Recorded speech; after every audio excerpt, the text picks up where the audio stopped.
Let's start with the screenshot frequency. This is where you decide how often TeamTrace takes a screenshot of your employees' screens. And here's the best part.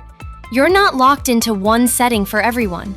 You can customize the interval for each employee individually.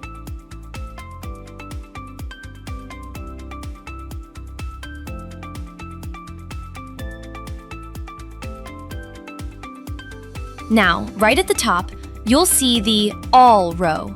Whatever interval you set here applies to every employee at once. Right now, it's set to 10 minutes, meaning a screenshot is captured every 10 minutes for everyone on the list. Now, when you're managing a larger team, you can filter by people to search for a specific employee, narrow it down by department, or even filter by project.